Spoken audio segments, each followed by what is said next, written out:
Buenas noches. Los saluda Aurelio Ramos.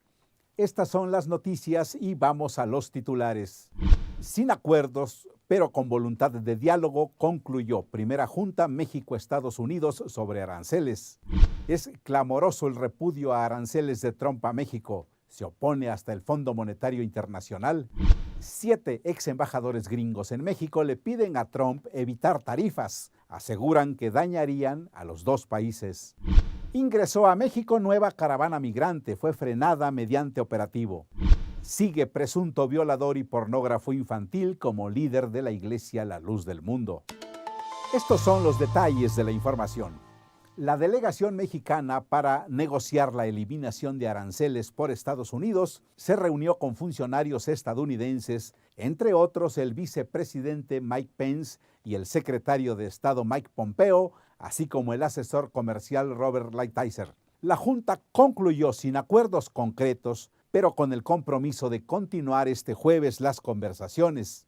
El canciller Marcelo Ebrard dijo que en las pláticas surgieron varios asuntos que se deben estudiar con cuidado y detalle antes de acordar compromisos bilaterales. Comentó que cada una de las partes defendió sus argumentos con firmeza, pero hay voluntad de acercar las posiciones.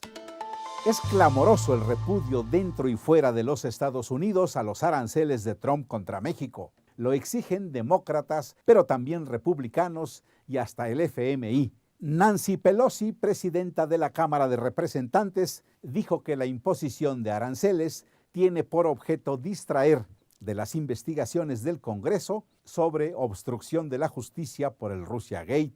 Y también dijo que la ley invocada por Trump para imponer los aranceles fue diseñada para castigar a enemigos, no a aliados de su país. Se trata de la Ley de Poderes Económicos de Emergencia Internacional de 1977. Pelosi añadió, es un territorio peligroso, no es una forma de tratar a un amigo, y añadió, castigar a México sería castigar también a Estados Unidos. 7 ex embajadores de Estados Unidos en México pidieron al gobierno de Donald Trump evitar la aplicación de los anunciados aranceles crecientes a nuestro país. Recomendaron desvincular el comercio y la migración y encontrar otras vías para abordar los problemas reales relacionados con la migración centroamericana. Los ex embajadores son John Dimitri Negroponte, James Jones, Jeffrey Davidow, Antonio Garza, Carlos Pascual, Anthony Wayne y Roberta Jacobson. Firmaron conjuntamente un artículo publicado por la cadena CNBC. Advirtieron que los aranceles podrían afectar la capacidad del gobierno mexicano para enfrentar el flujo de migrantes y debilitaría las cadenas de producción que sustentan millones de empleos tanto en Estados Unidos como en México. Unos 500 migrantes centroamericanos cruzaron a pie de Guatemala a nuestro país sobre el puente internacional Rodolfo Robles. Empezaron a concentrarse del lado guatemalteco desde el pasado fin de semana. Los elementos de migración, la Guardia Nacional y la Policía Federal fueron rebasados y los migrantes siguieron camino hacia Tapachula. Se les sumaron migrantes que días atrás habían cruzado por el río Suchiate. La columna llegó a ser de unos 1,000 indocumentados. Poco después, en un operativo del Instituto Nacional de Migración, fueron detenidos unos 600. Los demás siguieron camino. Nason Joaquín García, detenido en Estados Unidos acusado de violación de menores, producción de pornografía infantil y tráfico de personas, seguirá siendo líder de la denominada Iglesia La Luz del Mundo. Será así mientras no se dicte sentencia firme en su contra. Esto dijo el vocero de esta asociación religiosa, Silem García. Sostuvo que no existen pruebas en contra de quien sus seguidores llaman apóstol de Jesucristo. Añadió que Naasón Joaquín, sobre quien pesan 26 causas penales, goza de presunción de inocencia y que están calumniando a su líder religioso. Saludamos a Stephanie Castañeda, quien tiene más información. Adelante, Stephanie. Claro que sí, muchas gracias, Aurelio. Noticias que conciernen al país. Quedó congelada por tiempo indefinido la orden de aprehensión en contra del exdirector de Pemex, Emilio Lozoya, La juez Luz María Ortega Tlapa otorgó la suspensión definitiva del acto reclamado por Lozoya, o sea, su captura. Justificó la resolución en que el delito de lavado de dinero atribuido al exfuncionario no se castiga con prisión preventiva de oficio. Lozoya puede ahora presentarse ante el juzgado de su causa sin riesgo de ser detenido, para enfrentar las imputaciones que se le hacen. Se reforzará la denuncia del gobierno federal en contra de exfuncionarios por el caso de la guardería ABC, entre otros, de quien fuera gobernador de Sonora, Eduardo Burns. El gobierno federal reforzará la denuncia para el caso ABC en contra del exgobernador de Sonora, Eduardo Burns Castelo. Antes de su ratificación, señaló el presidente Andrés Manuel López Obrador. Resaltó que se mantiene la denuncia, pero se va a reforzar para que se tengan todos los elementos. Todavía no se ratifica. Al momento que la Fiscalía llame para la ratificación, se presentarán más pruebas para que sea una investigación seria y haya justicia. López Obrador instruyó a Zoe Robledo Aburto, director general del Instituto Mexicano del Seguro Social, a sustentar bien la denuncia, a ampliarla, y agregó que no sea para salir del paso por cuestiones del aniversario. Con ello se refirió a la denuncia que Francisco Javier Morales Oviedo, de la Dirección Jurídica del IMSS, presentó el pasado 22 de mayo en contra del exgobernador sonorense. En la misma conferencia de prensa, Zoe Robledo detalló que se le notificó de la entrega-recepción de la denuncia el 3 de junio, y se trata de una petición de las familias afectadas a la administración anterior del IMSS, es decir, a Germán Martínez, quien le confirmó el hecho. Robledo Aburto advirtió que debe valorarse si el exgobernador Burns Castelo es el único que debe incluirse en esa denuncia. En su turno, Alejandro Encinas, subsecretario de Derechos Humanos de la Secretaría de Gobernación, puntualizó que la disculpa pública por el caso ABC tendrá lugar una vez que se alcance un acuerdo de fondo y se complete un memorial que se está construyendo. El presidente dejó en claro que es un día de luto porque, dijo, es un hecho lamentable que conmovió y sigue todavía doliendo al pueblo de México, e hizo hincapié en que su administración no intervendrá en la resolución de las autoridades competentes en torno al caso. En el marco del 10º aniversario de la tragedia en la guardería ABC en Hermosillo, Sonora, donde perdieron la vida 49 menores y resultaron heridas 106 personas, se realizó un simulacro simultáneo en todas las guarderías del IMSS a las 10 de la mañana. Los padres de las víctimas se manifestaron en el antimonumento ubicado frente a las oficinas del IMSS en la Ciudad de México, donde colocaron 25 zapatitos de bronce en recuerdo de sus hijos. Para Crónica TV, Amy Arriaga. Al menos 330 gasolinerías han cerrado en el país durante el presente año, como resultado de la instrumentación de la estrategia federal contra el huachicol. En promedio, se han clausurado más de 2 al día. El procurador del consumidor, Ricardo Sheffield, dijo a Crónica que para la Comisión Reguladora de Energía, los concesionarios que han cerrado estaciones siguen operando porque no informaron del cierre, y cuestionó que si alguien que delinquía está siendo investigado por la Fiscalía de la República, ¿le va a avisar a la CRE que lo cacharon en la maroma y por ello cerrará? Los dueños prefirieron huir.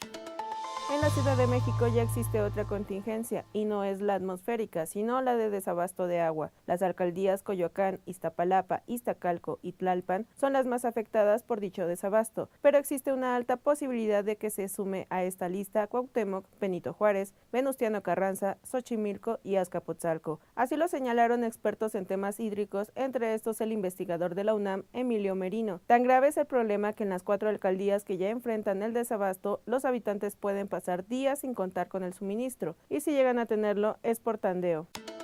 El gobierno capitalino invertirá 145,000 millones de pesos en un programa de vegetación, reducción de la contaminación, mejor movilidad, rescate de ríos y reciclaje de basura. Todo esto con el fin de combatir el cambio climático. La jefa de gobierno Claudia Sheinbaum señaló que su administración pretende entregar en 2024 una ciudad con 30% menos de concentración de contaminantes y una reducción en las emisiones de dióxido de carbono. Añadió que entregará la ciudad con 6 ríos y cuerpos de agua rescatados, incluido el Canal Nacional y el Gran Canal, además con 12 bosques urbanos y con menos sobreexplotación del acuífero. Eso es todo por mi parte. Muchas gracias, Aurelio. Gracias, Stephanie. Continuamos. Este es el comentario de Leopoldo Mendívil.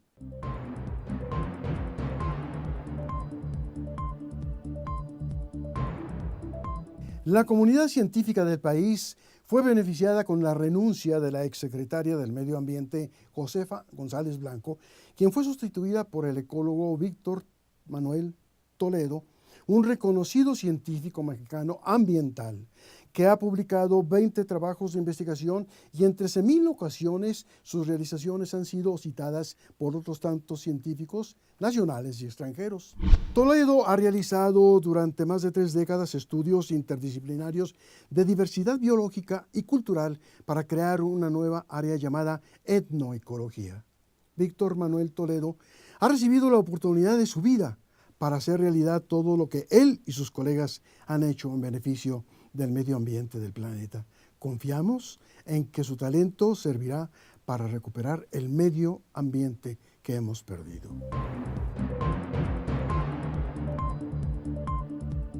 Y este es el humor en el cartón de Rocha. Bueno, no solo Sergio Mayer, al líder de la luz del mundo, lo han negado más de 3 veces varios políticos de todo pelaje. Veamos la foto del día. La torre mítica sigue en problemas. Vecinos salieron a protestar por el gigantismo de la obra y por una segunda tala clandestina. Como amigos del alma se encontraron los líderes de Rusia y China. Al regreso del corte, le hablaremos de esta recíproca simpatía. Mientras otros confunden noticias con entretenimiento, en Crónica priorizamos las cosas importantes, lo que interesa, lo que hace historia. Por México, en Crónica cumplimos 20 años haciendo llegar día con día la noticia hecha diario. Mientras otros platican telegráficamente lo que ocurre en el mundo, en Crónica aportamos el análisis de lo ocurrido. El contexto es parte de la noticia. Por México, en Crónica cumplimos 20 años haciendo llegar día con día la noticia hecha diario. El presidente ruso recibió en el Kremlin a quien llamó querido amigo, el líder chino Xi Jinping. En medio de tensiones con Estados Unidos, el presidente ruso Vladimir Putin recibió en Moscú a su querido amigo el dirigente chino Xi Jinping en el momento más álgido de sus relaciones bilaterales. Xi inició así su primera visita de Estado a Rusia desde que fuera reelegido líder del gigante asiático antes de desplazarse el jueves a San Petersburgo para participar en el Foro Económico Internacional que ha sido boicoteado por Estados Unidos. Acompañados de la plana mayor de ambos países, Putin y Xi mantuvieron una reunión en la que se cerró la firma de una treintena de acuerdos y una declaración sobre el reforzamiento de la estabilidad estratégica. El mandatario ruso destacó que en los últimos años las relaciones han alcanzado unos niveles sin precedentes en su historia y puso como ejemplo que los intercambios comerciales han superado ya la barrera de los 108.000 millones de dólares. Estas cifras contrastan con la actual guerra comercial entre China y Estados Unidos que tiene lugar después de que Moscú acusara también a Washington de competencia desleal en casos como el gasoducto Nord Stream 2. En Tailandia, el general que lideró el golpe de Estado de 2014 fue elegido primer ministro. El general golpista Prayut Chan-o-cha es el nuevo primer ministro de Tailandia después de obtener los votos de 500 diputados y senadores en una sesión conjunta del Parlamento celebrada tras 5 años de dictadura militar. Prayut, líder del golpe de Estado de 2014, se impuso al otro candidato, el político antijunta Thanathor Juangroongruangkit, que fue apoyado por 244 parlamentarios de entre los 750 miembros de las 2 cámaras del Legislativo. La votación se produjo tras una maratoniana sesión de debate de más de 10 horas y más de 2 meses después de los comicios celebrados el pasado 24 de marzo. Prayut, que no es diputado, no se encontraba en el auditorio alquilado donde tuvo lugar la votación, ya que la sede del Parlamento aún se encuentra en construcción tras más de 10 años de obras. El ex jefe del ejército de 65 años cuenta con el respaldo de una coalición de 18 partidos encabezada por el promilitar Palam Pracharat, el Partido Demócrata y el Bun Jaitai, mientras que a Thanathorn lo apoya una alianza de 7 formaciones antijunta. Prayut, un militar de carácter iracundo y ultramonárquico, ha callado cualquier voz disidente al frente del gobierno y de la junta militar y fue designado candidato por Palam Pracharat poco antes de las elecciones. 300 veteranos de la Segunda Guerra Mundial fueron homenajeados en el 75º aniversario del desembarco de Normandía. Son imágenes de la conmemoración del aniversario número 75 del desembarco de Normandía. Alrededor de 300 veteranos de la Segunda Guerra Mundial fueron homenajeados en Portsmouth, al sur de Inglaterra. Esta ciudad portuaria fue uno de los puntos de embarque clave para muchos de los barcos militares de los aliados en la jornada histórica conocida como Día D. Al acto asistieron la reina Isabel II y el presidente de Estados Unidos, Donald Trump.